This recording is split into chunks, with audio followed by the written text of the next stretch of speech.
Morning.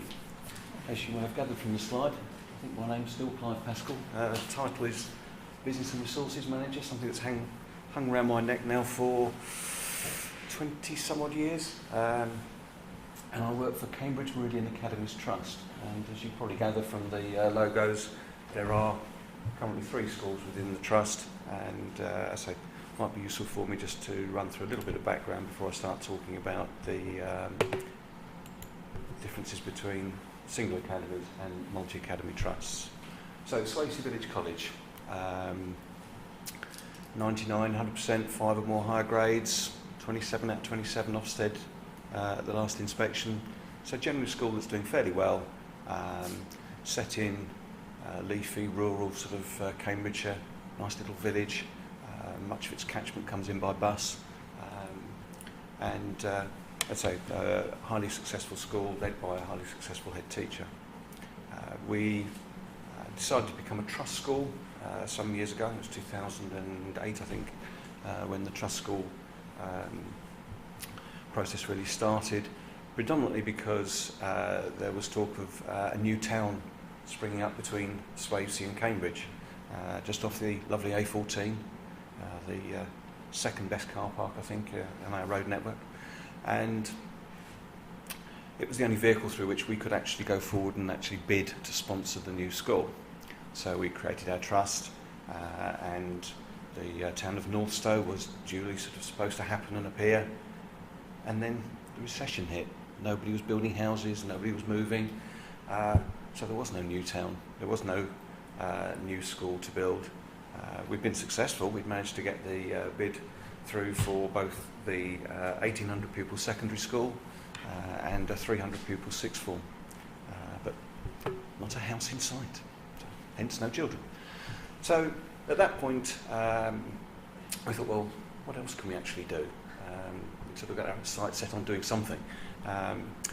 So we became involved with things like Gaining Ground, and I don't know how many people sort of remember Gaining Ground, but it was the DFE paid lead practitioners in schools, I think they were called that then, to go out to other schools and explain how we do what we do, and try and impart that knowledge.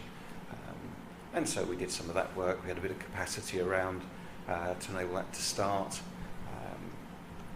And we worked with a number of schools, and some of it was, I have to say, was rather frustrating in that you went in and explained what you considered to be good practice and best practice, and then people just proceeded to ignore it, really. So that was a mixed experience, I think, is probably the best description of that. We became involved with the school in Peterborough. I think initially our deputy head was there 1 day a week, then 2, then 3, and Gabriel went on to, he was there all week. The local authority were very keen to get the school transformed. It was operating at around 30% 5 or more high grades, and of an intake of 180 students, only about 65, maybe 70 were actually choosing to go to the school. Had an appalling reputation in the local community, behaviour was poor, so just on that really, really downward trajectory.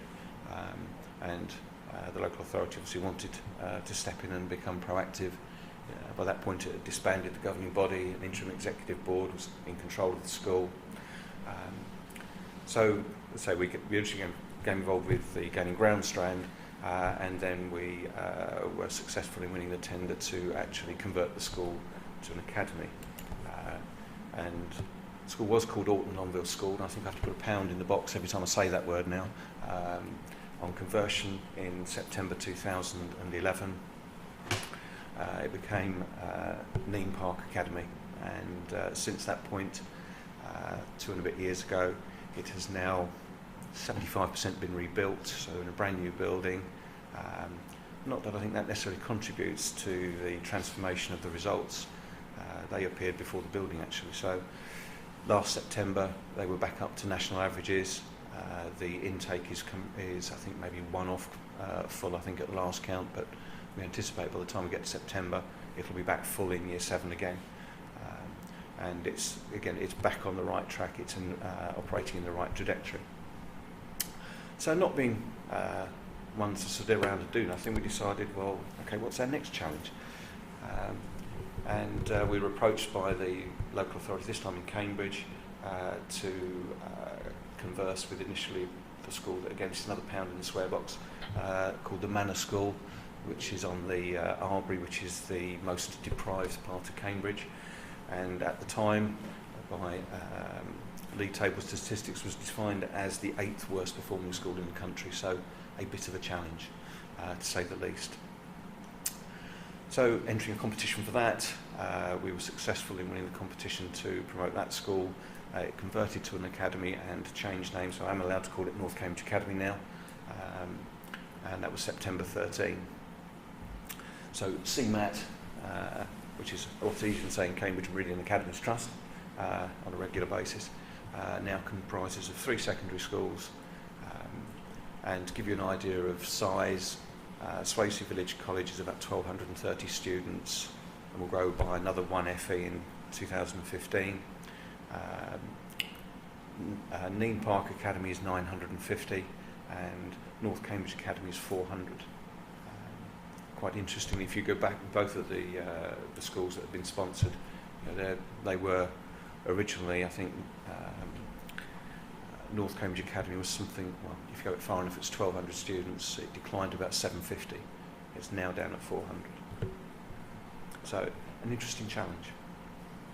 But that's a little bit of background of where CMAT is and where we've sort of come from in a few minutes.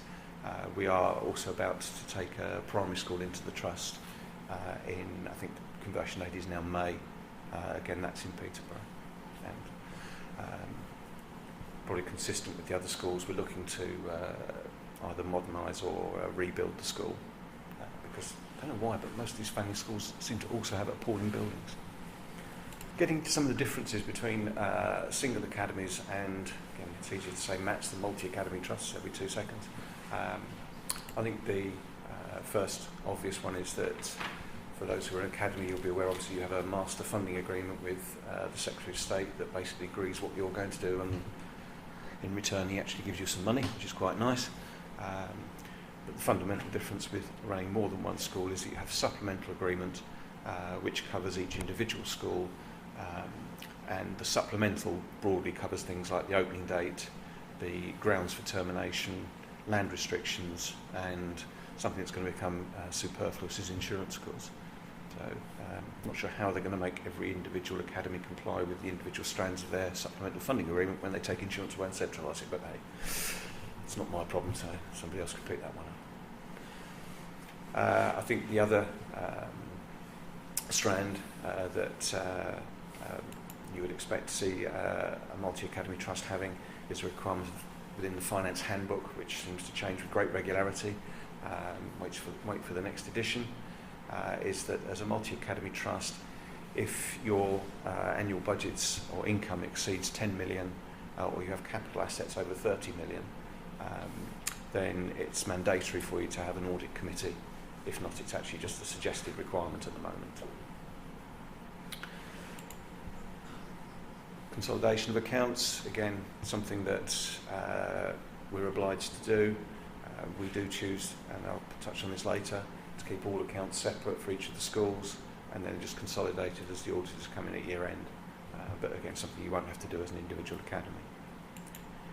Something that's quite dear to my heart is actually looking at the structures that various multi-academy trusts have developed, and they seem to range from a very traditional model with a business manager or finance director in each of the schools, and then, as my exec principal likes to refer to it, an Uber business manager sitting over the top, or whatever the title happens to be, to the model that, say, some trusts have where literally everything's centralised and almost nothing goes on in each individual school.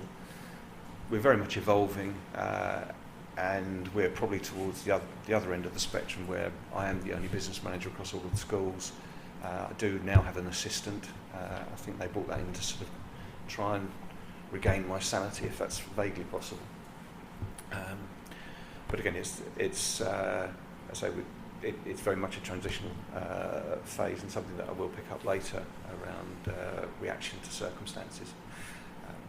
The reason why probably we've gone down that route, and I promise I won't talk for 2 hours about why Cambridge is the worst funded authority in the country, but there ain't no money. So if we're going to drive funding into the front line and actually into teaching and learning, strangely that's the primary reason why we're in this business, then we need to keep the minimum investment we possibly can in back office functions. So I suppose really it was, that's the expedient from our perspective, is that if we can get Clive to work longer and harder, then actually we can have extra people interacting with the students. So the upside for the students is they don't have to interact with me, I suppose. Again, I touched on this earlier about we can, if we wish, we can merge funding. I'm not exactly sure in my head how you take, in our case, 15 million, shove it in a pot and say, well, you can have this much, you can have this much. But technically, I think the requirements allow you to do that. I think I'd have mutiny from the 3 head teachers if I started to do that, saying, well, he's got some of mine and he's got... No. So we don't. Governance structures tend to be different. In a single academy, you will have directors, trustees and governors, and that title is interchangeable. You may have members as well, depending on how the trust was set up. Your members may also be directors, trustees and governors, or they may be a smaller subset of the directors, depending on the way that the lawyers set the company up. In our case, all our directors and trustees are all members. The advice we got was, if you do that, then you don't risk a small minority flooding the board and taking control. Not that I ever see that happening. But as a multi-trust structure, is very much that we have the trust board.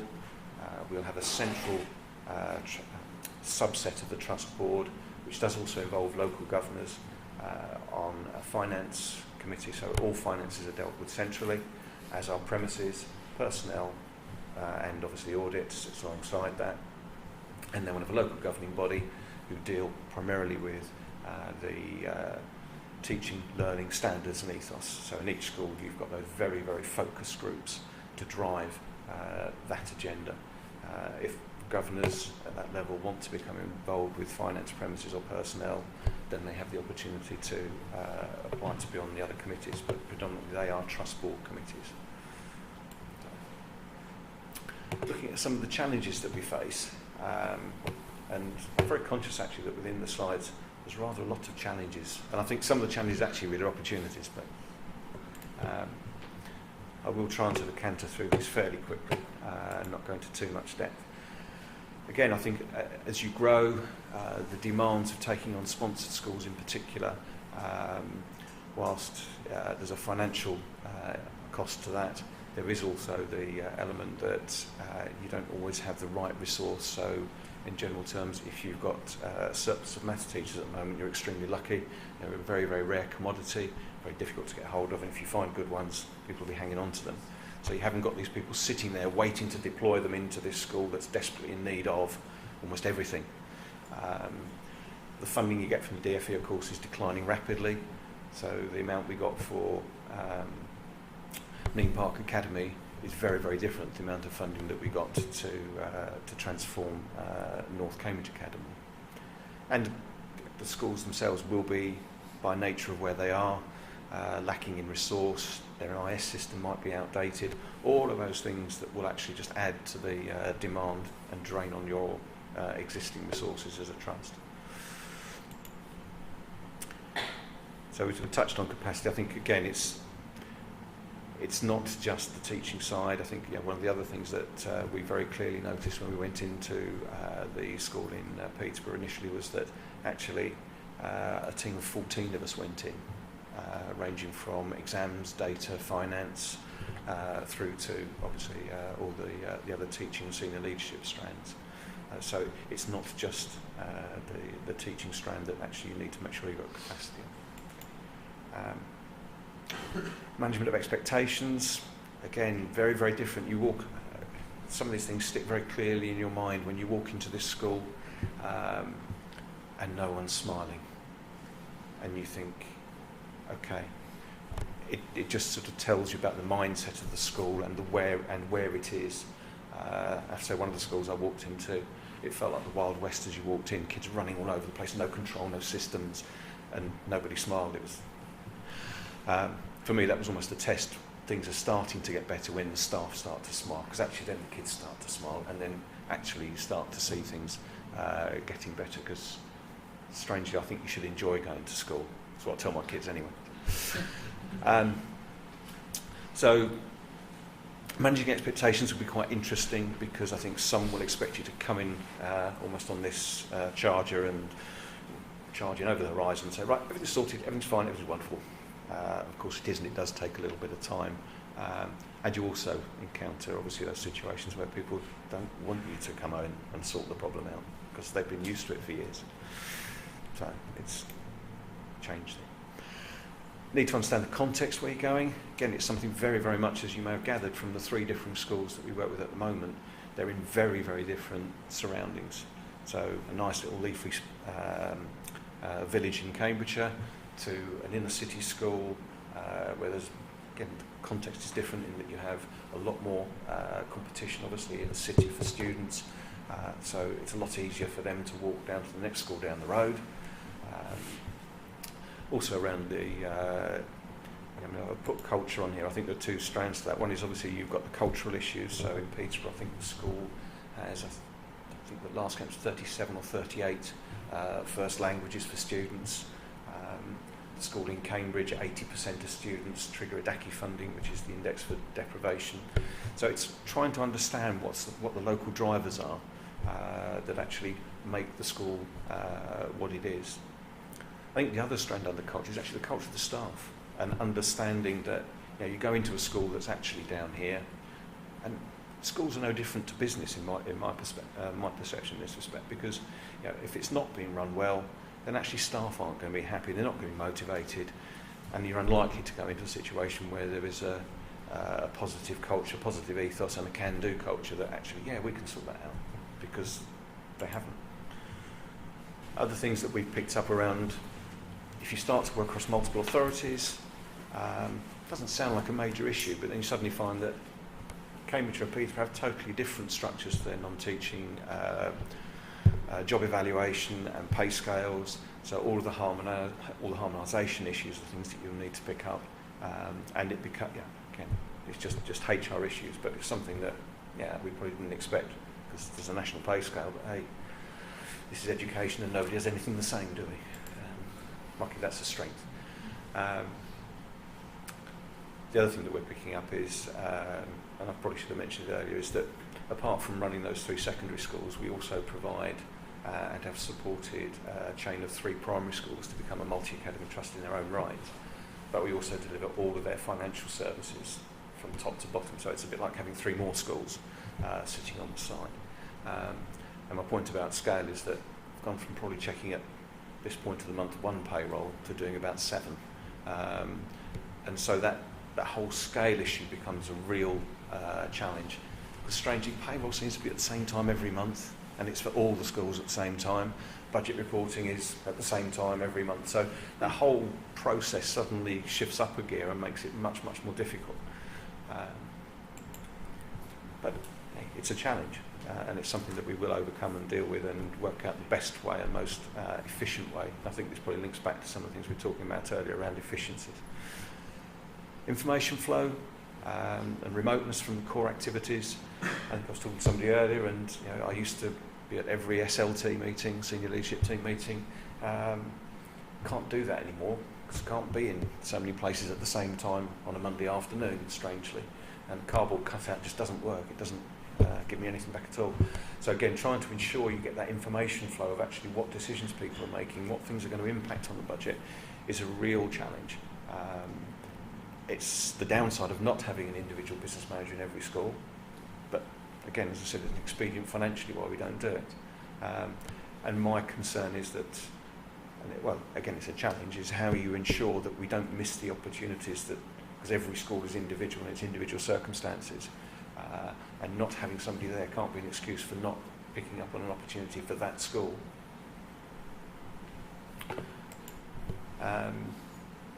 Again, so coming back to some of the slides earlier, we're this small business and we're now growing into a medium-sized business. We haven't taken on 27 or 28 other businesses and merged them in.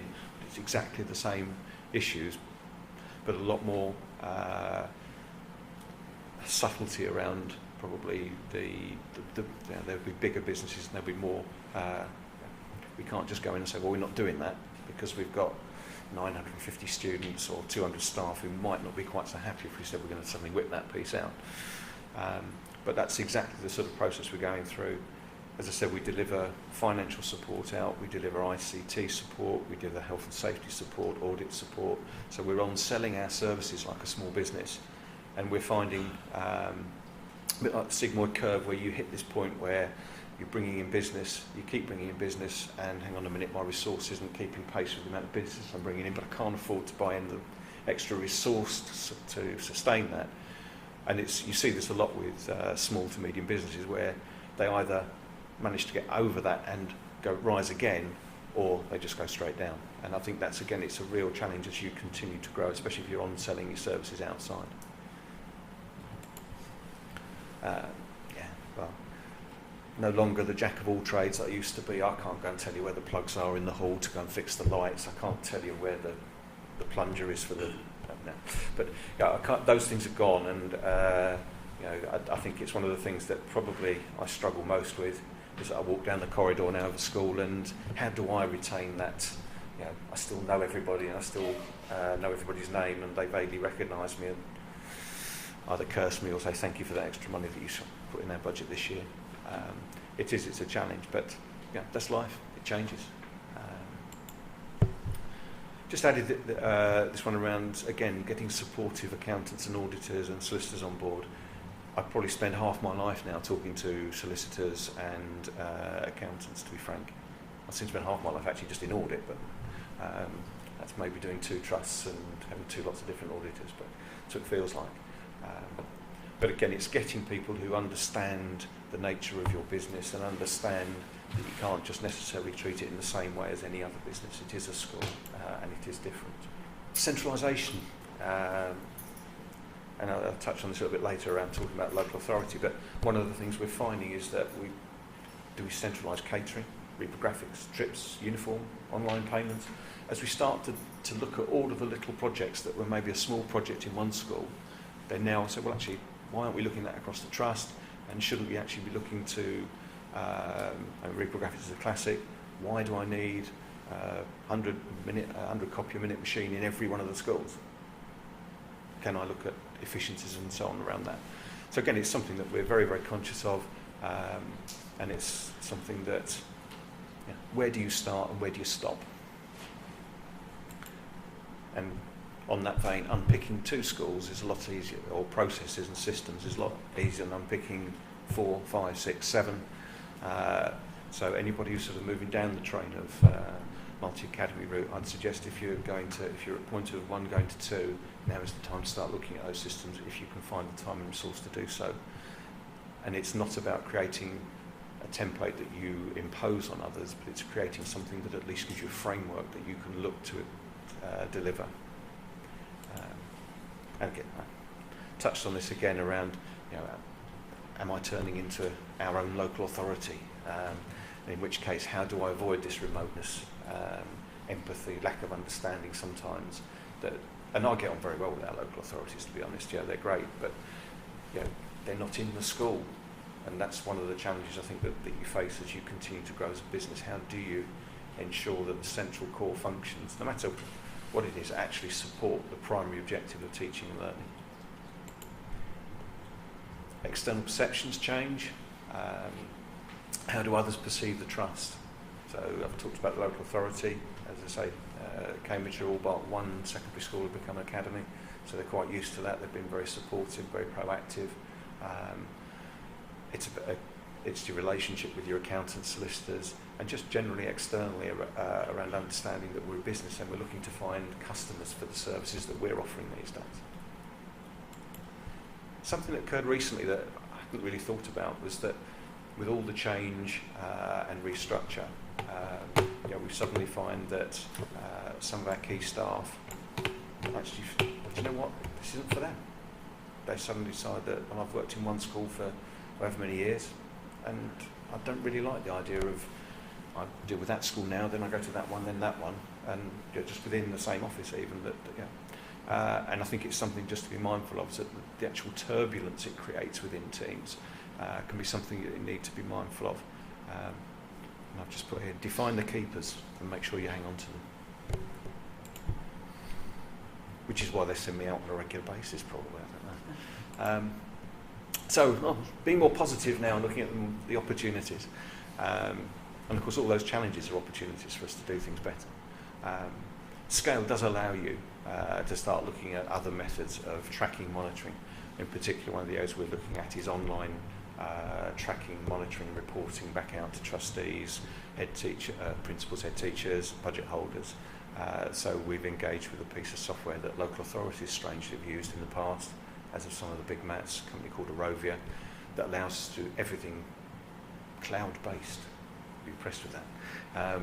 So it's all online, and we're working through that to actually get that all up on the internet, so that I haven't got to send a report to trustees anymore. Look, it's there. Just go and look. I might try and get this email alerts thing. That might be quite a good idea, just to remind them that it's there, or remind me.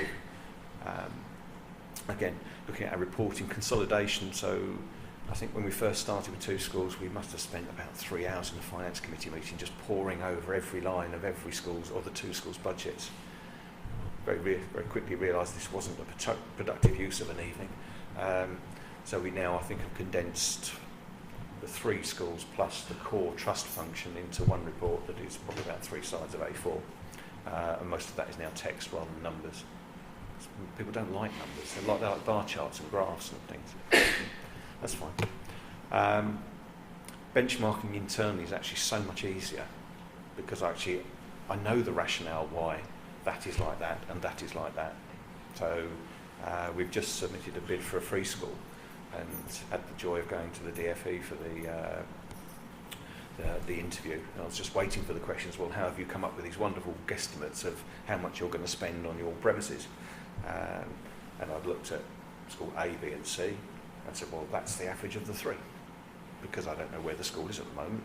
It may not even exist. But it's if I go back to when just working at Swavesey as a single school, the best piece of benchmarking I ever did was going and sitting with a colleague in another school with similar context, similar numbers, and we just went through line by line with one another, because she understood what was happening in her budget, I understood mine, and all of a sudden she got an agenda of stuff to look at, and so did I. But this way, I don't need to go outside, I just look internally. So it's an upside. Compliance, well, we have our own internal audit function across the trust. So we've recruited an auditor who, needless to say, I'll sell on. So she audits the primary school trust. We also sell that service outside.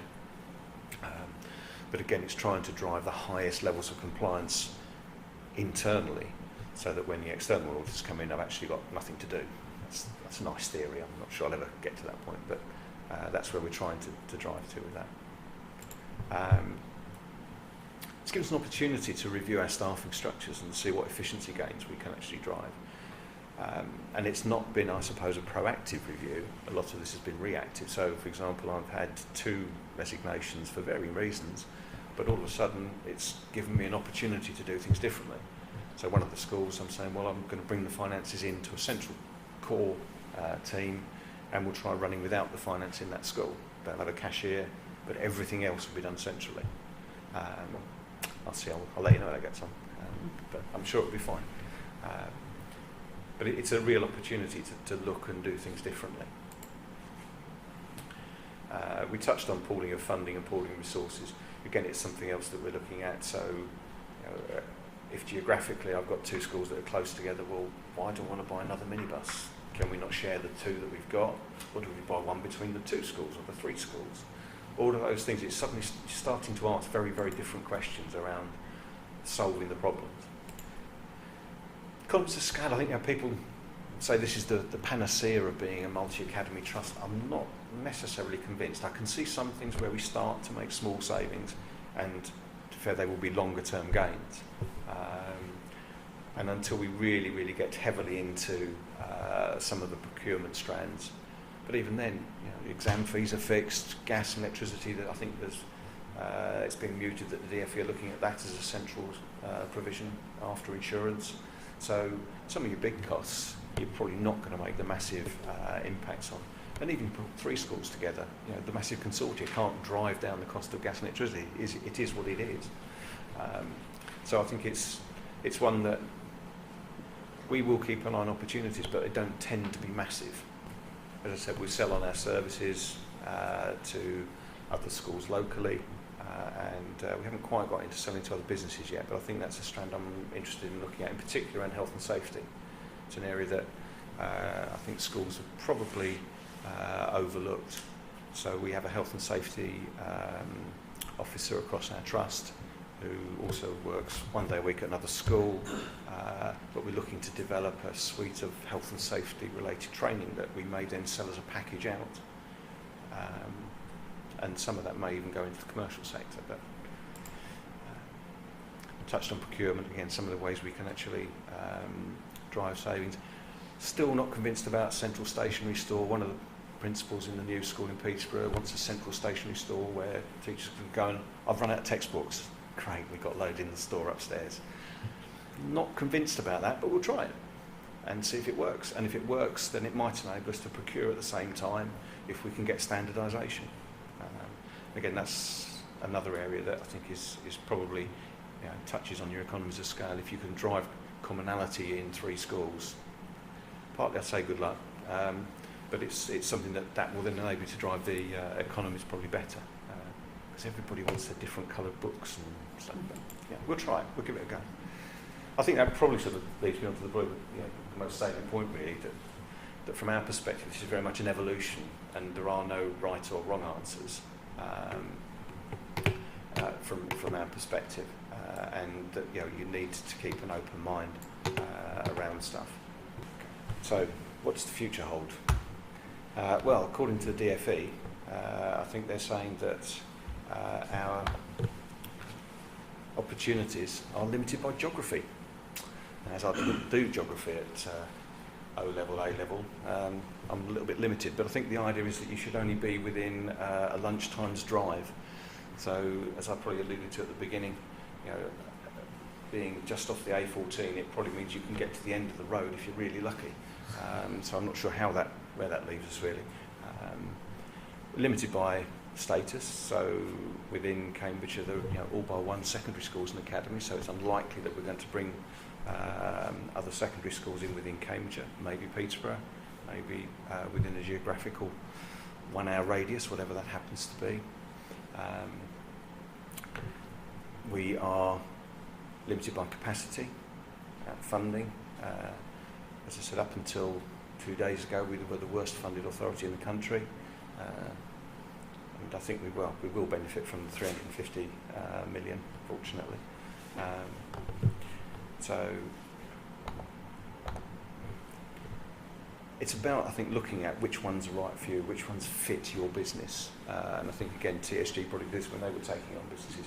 It's about proper due diligence. It's about going to look and see. For me, the challenge is actually how you bring a successful school into a very successful trust. What have you got to offer them? What can you give them that actually makes it worth their while saying, well, we'll give up our apparent independence that we all seem to have or apparently have, and become part of a larger organisation. And I think there are significant benefits, but that I think is the real challenge, I think, going forward for all multi-academy trusts, because you can't, A, there'll be a limit on the number of failing or poor schools, and B, there's a limit on the resource you have to deliver it. But I think, as I say, bringing schools in does offer them the opportunity and staff opportunities to develop and grow in a bigger organisation. So it's very much a case of which ones are right for you.